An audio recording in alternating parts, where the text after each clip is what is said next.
Welcome to Dirt Big Baseball Talk, everybody. Great to have you back with us as always. And today's guests, really excited about it and really fortunate to have them is Mike and Connor McGuiness. And they are the owners, the creators, the CEOs of interesting little product that you've probably heard about or maybe you haven't heard about. And that's why we're lucky enough to have them on to be able to share their story. And that's Clean Fuego. There it is, Mike. Clean Fuego.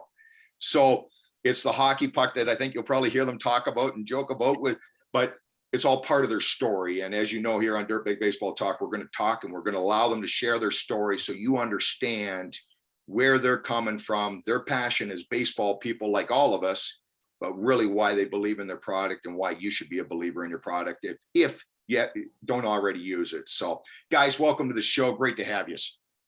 Thanks, Kirk.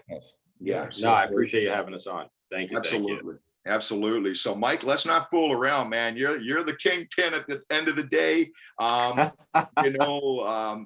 blow smoke. I was going to say, Connor, do you want to take the story? I'll kick the I'll kick the how it's used to you, but I'll do the story at fruition. He's a master delegator. You're exactly right. He's learned how to delegate. No, so this is I'm the assistant big league pitching coach for the Los Angeles Dodgers, and back when I first started with them, 2016, spring training, 2017, really. My brother was just, we're catching up. How is it? What's it like? You're at spring training with the Dodgers is amazing. And so I was going through kind of some of the rotations, some of the drills that we were using. And one of them included a spin feel station. In other words, this has been around, this concept for a long time of just figuring out how to flip a hockey puck and get it top spinning on your curveball or really back spinning a true fastball or anything like that. Right. And so I was explaining to this, and brothers being brothers, we're Irish. He's like, my goodness, you guys are the Dodgers. You can't get something cooler than a hockey puck. And so when we started to go into the discrepancies between a baseball and a hockey puck, they're violently different, right? The weight's wrong, the center of mass is wrong, the grip doesn't feel right.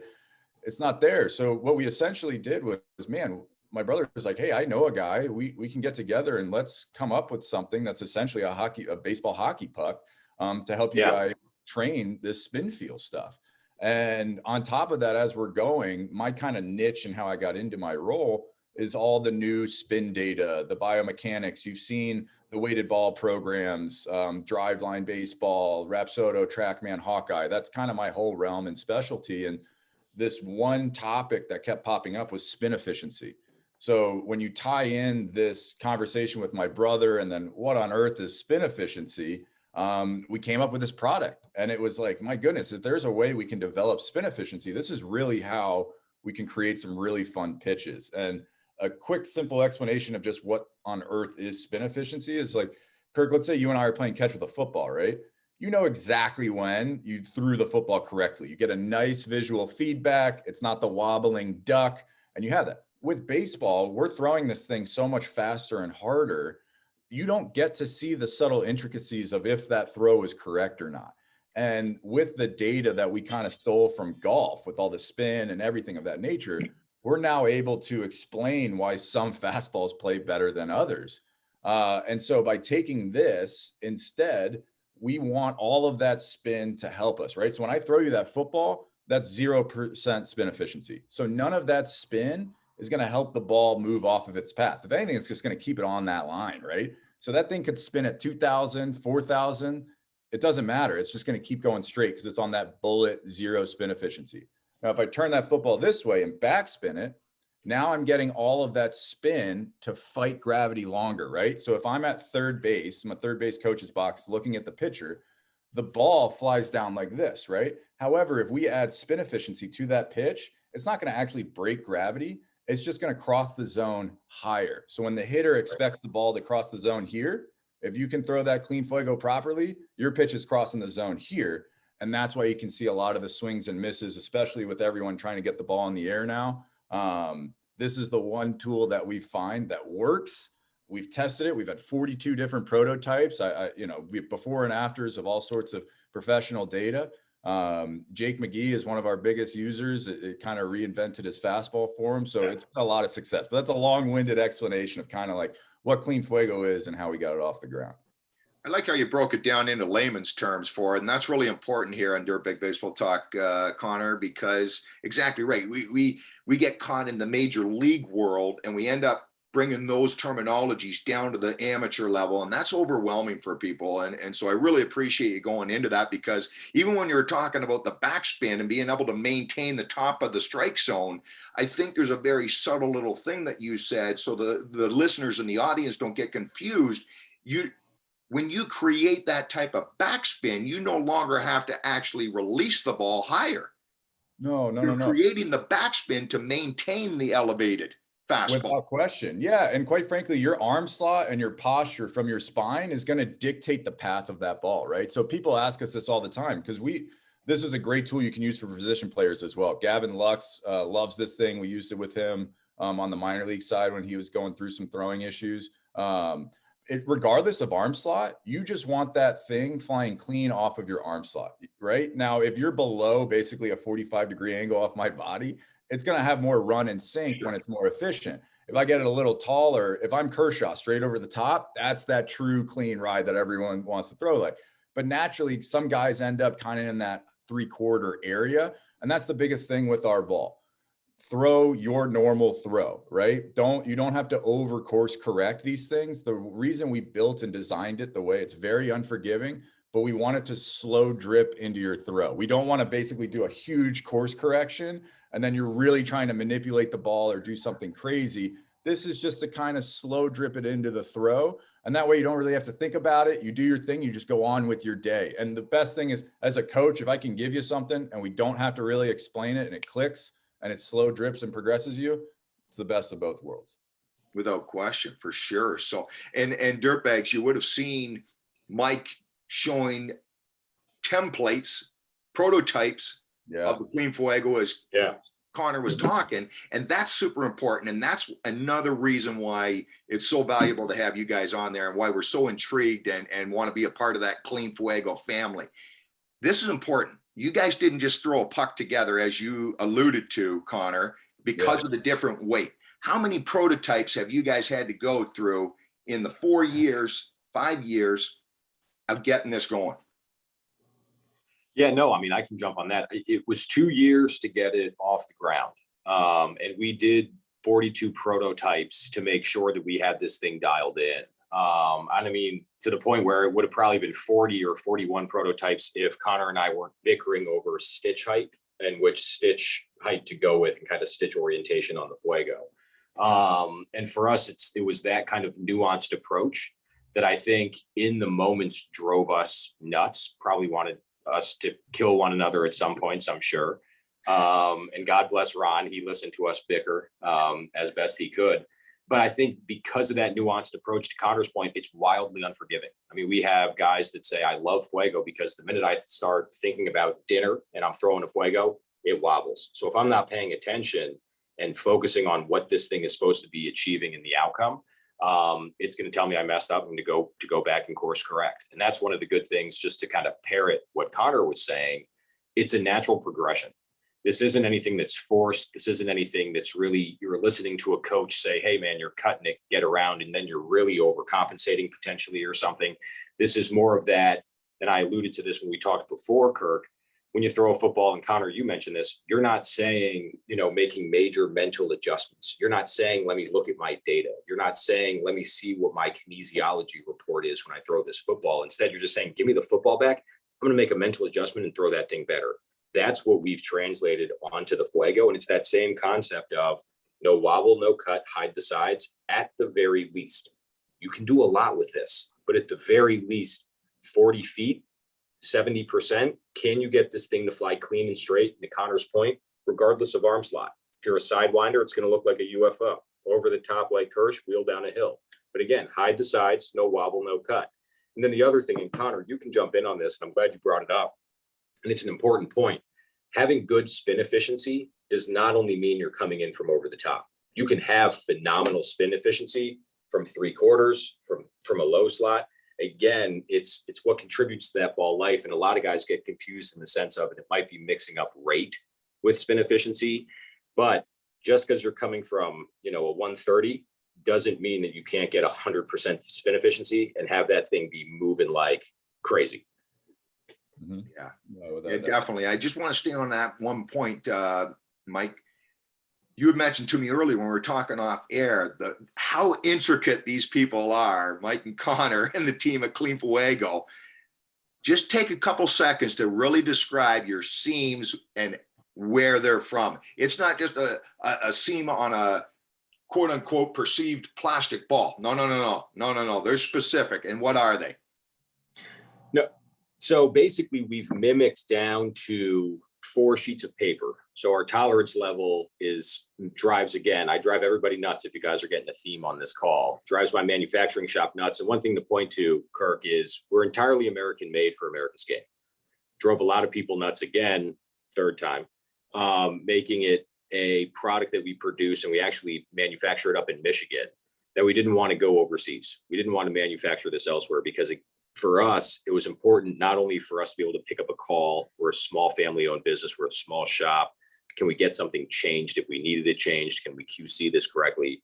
But also, hey man, this is baseball. You know, we're better. Let's get this thing made in America. So I also want to mention that. But I mention all of this because one of the cool things about Fuego is we mimic your stitch orientation. So, you know, we mimic the seams, we mimic the chevrons, all of that. Stitch height, we went with the pro level stitch height, so borderline cue ball. We didn't want to do the high school ball because, again, we didn't want to throw anybody off. But for us, it was important for guys to be able to translate what they are feeling and seeing with the Clean Fuego directly onto a baseball. And so what I mean, and Connor, you could probably go into this better because you can give some real life examples.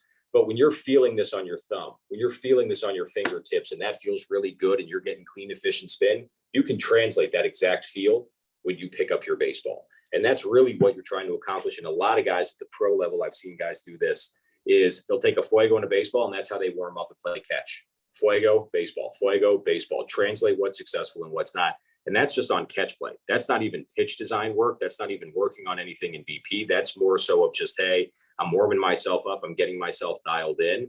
That's a really great way to just, again, subconsciously, not over forcing anything, not pushing anything, to get yourself into that really good, consistent, efficient spin coming off of that 4-seam. So there you have it right there. That Clean Fuego itself is designed to be a replicated MLB ball. As Mike has said, not a minor league ball, not a collegiate ball, not a high school ball, not a youth ball. It's a major league ball. So those seams that you're feeling on there are laser done to match a major league ball. So there you go. There's no fooling around with the intricacies, the small little intricacies that go into this. So Connor, let's have some fun so the audience starts to understand. You come into Dodgers Stadium. Yes, we'll use Dodgers or whatever. And now you're coming into your pitching staff. We'll use the pitchers, but it's all related to throwing at the end of the day. Sure. You bring the Clean Fuego. A youth coach maybe sees this. He buys it for the team. The dad buys it for his son or daughter out there that are watching or whatever. And that. How do you go about putting this into their hands and really just allowing them the freedom of mind to be able to use it and not be overwhelmed by it? Oh, without a doubt. No, it's an excellent question. And for me, at the level that I'm at, the first question is always, do they really need it? You know, how are we doing? If they're already successful, by no means, I don't need to go in there and try to change anything. Kirsch is going to be Kirsch. Walker is going to be Walker. They can throw this thing incredibly well, so they're golden. It's some of our younger guys who maybe came out of college or they're drafted out of high school that they just don't understand why their fastball's getting hit, or I'm not attacking the zone in the right way. And so a lot of it is just general conversation starters. I think what's really cool about Clean Fuego is you can start talking about very complicated items and then break it down to really simple stuff. So it's like, if Mike could hold up a Clean Fuego, it's like, what on earth is a 12 o'clock spin direction, right? And then it's like, well, what is 3 o'clock? Right. And so as a coach, you can kind of go and just show them, look, this is just kind of the axis of it. So like an example is we picked up, he was with us previously in 17, but in 2020, I got to work with Alex Wood. And Alex Wood would always talk about, he threw a curveball. It was a traditional kind of spiked grip curveball. But if you put a Fuego in his hand, it spins, it's a bullet spin. At the end of the day, he was just calling it the wrong pitch. It was actually a slider. And so once we were able to go in there and show him, hey, let's actually just go all in on slider. And by the way, your scouting reports are incorrect because you're looking at how they're doing against curveballs. They're not even moving the same way. And so it was like, oh my goodness, a light bulb goes off. Okay, now I know what I'm really trying to accomplish. And you kind of go from there. It's one of those things of just, guys, I'll get a group, if we're at spring training, we got a group of guys around us, the younger guys. I want everyone to grab a 4-seam fastball grip, everyone. And I'm willing to bet you no one is remotely close to the same grip. Either the baseball's turned slightly, a little different, your thumb placement's off, your thumb's on the side, you have your thumbprint, are you cocked, are you under, are you hovering your index finger, your middle finger, all of these things. And so once you open up that world, where's the seam orientation? Are you on your fingertips? Are you in the first crease? Are you on the second crease? Are you on no crease at all? And that kind of opens up, okay, wait a second, what's going on here? And instead of having to throw a pitch and let's wait and see what our tech says, or let's wait and see what the Bluetooth no, you can get reps with this and know right away, yes or no. You can hop up on some of these machines and they'll tell you 100% efficiency. And coming from a big league coach, it's not even close to 100% efficiency. There is a much bigger window of margin for success that you can really tap into. And I kind of want to just tail off onto this one, but cut me off, Kirk. This is one of the questions we always that we get asked is, why didn't you put leather on it? Or what is it feels kind of slick when it comes out. And we purposefully didn't put leather on it. We absolutely could put leather on it, but we're all baseball people. We're not the cleanest people in the world. And all of our throws aren't always perfect. So we've had prototypes, leather, you throw it, one bad throw, you hit the fence, it's scuffed and the thing's broken. And so for a parent, anyone that uses our product, to have it, work one throw and then it breaks, that's terrible. We wanted something super durable. This thing should last you 1 to 2 years. The only thing that could possibly happen is sometimes it'll pop open. If it does, just shoot us a note and we'll send you a free one, right? But we want something durable. You can just throw it into your bag, not worry about it, and you're good to go. At the end of the day, it's not throw the clean Fuego great. It's you want to throw the baseball great. So this is that warm-up tool to translate to the baseball, right? And then everyone, look, I won't go into great detail about it, but there was the whole sticky substance ban that came down with Major League Baseball, right? And when I grew up, everything I was told was hold the ball like an egg, right? Yep. Nice and loose, be whippy with it and all of that. And quite frankly, at the level that I'm at now, that's great for Blake Trinan and throwing sinkers. That's awesome. If I want to kill spin and get the ball to go down and not fight the gravity on the spin efficiency side, that's perfect. However, I've gotten to now work with Kershaw, Buehler, Scherzer. These guys are death gripping this baseball. They are on it. You're going to see I call it the scorpion of the fingers.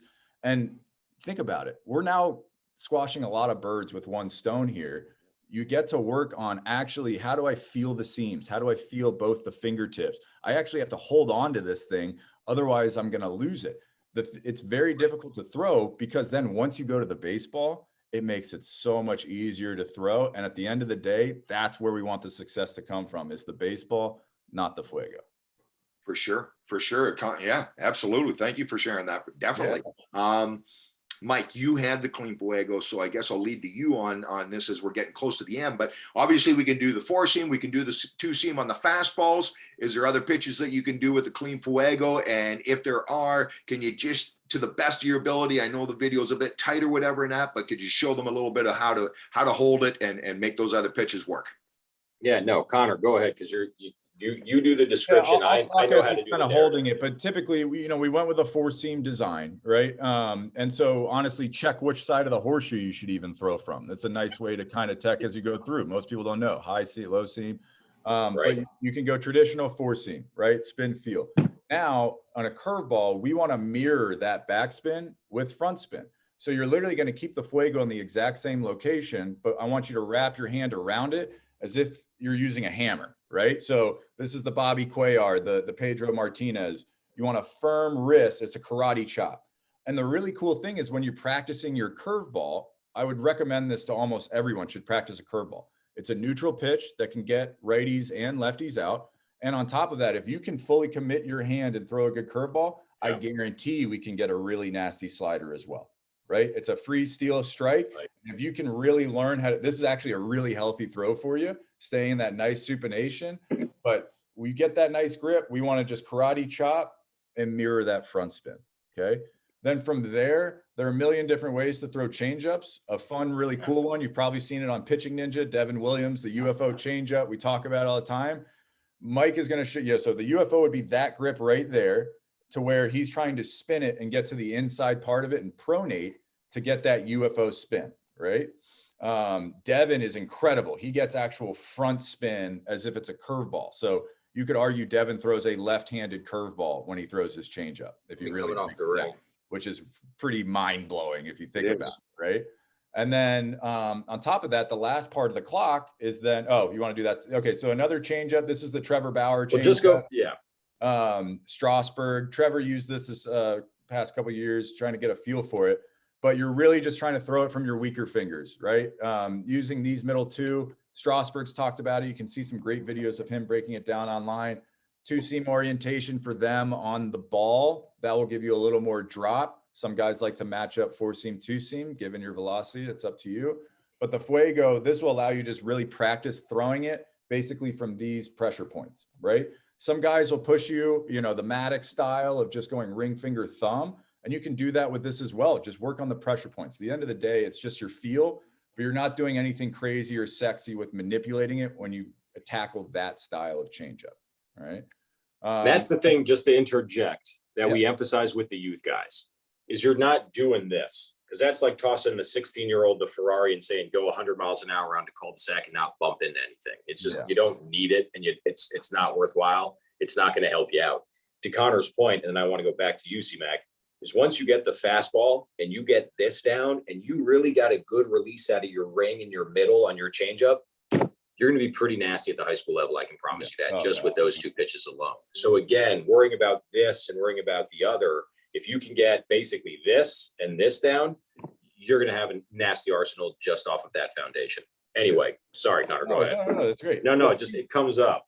And if you're curious, if you're a parent and you're like, why can't my kid do the UFO? It's one of the questions we get all the time. Let me just say something here. I have probably 99% of my pitchers at the professional level cannot throw the UFO. It's simply a physical limitation, right? So a way to kind of check that, if you'd like, is if you're at home, grab a baseball or grab a Fuego, put it in your hand and have your arm stretched out all the way. Shout out TPI, Dr. Rose. They have some really cool assessments you can look at online. And can you take your thumb and rotate it down without your shoulder popping up? You'll see with a lot of guys, I'm very good at pronating is the one thing I could do on a baseball field, right? But a lot of guys will get here and the arm will pop up. They don't have any space to actually pronate. So this is a quick little test. Do I even have the mobility to get there to pronate? And now I'll be able to do it. And conversely, you can go up, get the forearm feel. Can I get to this pronated position? And now I know I can actually get to the inside part of the ball. You'd be shocked at how many guys, they stop here. They just can't even get there. Or conversely, on breaking balls, they can't get and maintain that supinated position. Yeah. So you might be chasing a pitch that you physically cannot do. And that's the fun part for me as I go in and we check, what can you physically do down to what is your big toe extension, believe it or not. And we might start there to get a little more life on your ball. Okay? All right, but not to go down the rabbit hole on that though, to go back, changeup, curveball, slider, because you can do it. You can learn the nasty slider with Fuego. Yeah. So if you could hold it up, I'm going to bear with me here. My thumbs. Okay. Imagine I had a Fuego in between my hands here. My thumbs represent spin efficiency. Okay. So if I had a thumbtack on top of that Fuego and it flew straight at the camera, my thumbs are perpendicular to that line. So that would be 100% efficiency. I'm getting all of that spin to contribute to the path, right? So 12 o'clock at 100%. Now this is the mind-blowing stuff. A good right-handed slider is right around 9:30, 10 o'clock, okay? And with the camera flipping, I'm not sure exactly how I'm gonna do, but try to bear with me. If I take this thumbtack on top of my Fuego, and I'm gonna drop it down to about 9 o'clock, 10 o'clock, somewhere in there. 9 would be perfectly here, here's 10. And then a slider is closer to a football spin, right? It's that 0% efficiency. So now I'm going to drop my thumbs closer to that bullet spin. I've now reverse engineered the Fuego for a slider grip. And now I'm ripping off the side, creating that bullet spin to produce a real slider. I think a lot of times when people watch TV or they see slider, they think it's like, oh, I'm going to throw it and then rip around, right? I want to throw that Trinan slider and rip around. that could really blow up your arm. It might hurt. You might be firing up some flexor muscles and whatnot. Those sliders, the Julio Urias, the Blake Trinans, those are curveballs. Those are sweepers. They're essentially, what we did is we taught them how to throw a curveball from a lower slot, right? And when you can do that, you can manipulate grips and everything to mirror their throw. But the bullet slider that you get with Fuego, that's more of the Scherzer, Verlander, short, hard, Garrett Cole, downer one. And the really cool part about the design of our ball, because of the centralized weight and everything, if you throw it correctly, and we have videos online, so please check out our website, the thing will slide. It will actually move in air and give you that visual representation. Oh, I clipped it right. No, we're good. So that kind of covers the full clock. You got your four seam fastball, your curveball, changeup, and then even slider as well. And if you want to get fun with it, I've even taught guys cutters with it, just a slight offset on the cutter. See, that's a little too much for cutter that Mike just showed. If you just do a little tiny bit, it's awesome. And then the only last thing I'll leave you with on this is, if you're throwing the Fuego, and Mike said this earlier, the wobble, that's simply a finger pressure issue, is what we've discovered. If it on wobbles, a four seam, on a four seam. If it wobbles, that's a finger pressure issue. If it's spinning clean, but it's cutting like crazy, that could be a physical limitation, a throwing issue, a timing issue. Keep practicing. But a really cool part, if you're a younger coach and a kid is really struggling with this, but it's really clean and cutting, I challenge you to put a traditional two-seam grip in his hand. Okay. Don't tell him to roll it. Don't change finger pressures, anything. I want you to throw it as hard as you can, just like you did that four seam. However, a traditional two-seam orientation, that inefficiency of the throw will actually give you a really nasty two-seamer. So you could have a kid sitting on a nasty pitch that he doesn't even know he has. So that's something to play around with, something to test on. If you're a guy who throws a sinker to where you're actually rolling the ball, don't necessarily recommend Fuego unless you have a coach that can really take you through it. But just know, if you're a two-seam thrower, this is an excellent product for you. Dustin May, we were long tossing two-seamers using this thing. It took his pitch to a totally different level. So don't think like, oh, but it doesn't have a two-seam orientation on the ball. You don't need that. At the end of the day, it's the field to translate. Just know that cut might have a two-seam for you to play with. Absolutely, man. Absolutely. I love the change of the grips. I always promote that with pitchers that we're working with. And that's how you find out what you like and you don't, right? At the end of the day. So before we run out of time, fellas, or whatever, and that, you just, you touched on it briefly about the videos. Where can everybody find you? Cleanfuego.com. So clean, as in what everybody is always trying to get us to do in the bathroom, is clean the bathroom. And then fuego fire, Spanish. I know, bad dad joke. Good God. What is this, like? I missed lunch. What the hell, dude? I know. And I even had time to come up with a good one, and I didn't even do it. Pathetic. It's where you can pick up our stuff on the website. We also have a link tree where we have tons and tons of videos, tips, FAQs broken down by, here's a slow motion edgertronic of a successful clean Fuego throw, of somebody releasing cleanly. Here are some tips on if you're getting wobbled, as Connor went through, is, finger pressure. What's your thumb doing? The youth level, a lot of what we see is thumbs over here. It's just an easy visual and feel. Get your thumb under. And then also on the link tree, we just have, again, a lot of breadcrumbs, if you will, to try and help guys better understand how to maximize Fuego. Because as I allude to, it's a dumbbell. What are you working on today? You doing warm-up stuff? You doing pitch design stuff? You doing position player stuff? Are you a catcher? What exactly is the intent? Because Clean Fuego can help you in a lot of those trainings. But again, like we always say, foundation, stand 40 feet, 70%. How's it fly? Can you get it to fly clean, and then build off from there? But cleanfuego.com, we got a following: Instagram, TikTok, Facebook, YouTube channel. You can hit us up online, sales@cleanfuego.com. It comes directly to me. So we can take a look at that. And again, appreciate you giving us this time and opportunity, Kirk. Really a pleasure to chat with you. Yeah, absolutely awesome, fellas. And like we say with anybody like yourselves, welcome to the nation, man. It's great to have you aboard, and happy to be a part of the Clean Fuego family, and that no question about it. So dirtbags, cleanfuego.com. Instagram, like Mike said, it's there. hey, if you feel that you want to do some more research, that's the great thing about these guys. They're not shoving it down your throat. Hey, they know it works, so they don't need to shove it down your throat. And that's why they're on here with me. You know what we stand by. We're not going to promote something that we don't believe in. So that's why they're here, fellas. Connor, I will do a quick little shout out too. I got excited listening to you, man. I think I'm going to take advantage if there's any way possible that we can get you back on talking about pitching in general and stuff like that, and share that knowledge to the amateur players and parents out there, because you know it as well. The overwhelming of the industry we're in right now. It's just so overwhelming, it seems. So if we can just bring it down and educate and empower everybody to the best of our abilities, I'd love to take advantage of that with you as well. So unfortunately, I might have some free time. I'm locked out right now, so we'll see. I might be a little more available than I'd like to be. We'll see. Exactly right. So we look forward to it for sure, fellas. So again, Mike, Connor, McGuiness, Clean Fuego, like we always do, right from the owners, right from the CEOs, right from the concept to the fruition makers, right there. So there's no, well, who are the real guys behind it? There's the real guys behind this. There's the passion behind it. There's the story behind it, but also the why. You need to have it in your hand behind it. Don't miss out on this opportunity, dirtbags, for sure. Again, if you forget the message, you know you can reach out to us. We'll get in touch with Mike and make it happen. We'll hook you up and make it real for your sons, your daughters out there, the players on your team, if you're an amateur coach watching. So, hey, again, thanks you for everybody watching. You know we do it for you, and you know we can't do it without you. Until the next episode, you know what time of week it is. It's time to get up, get after it, and get dirty.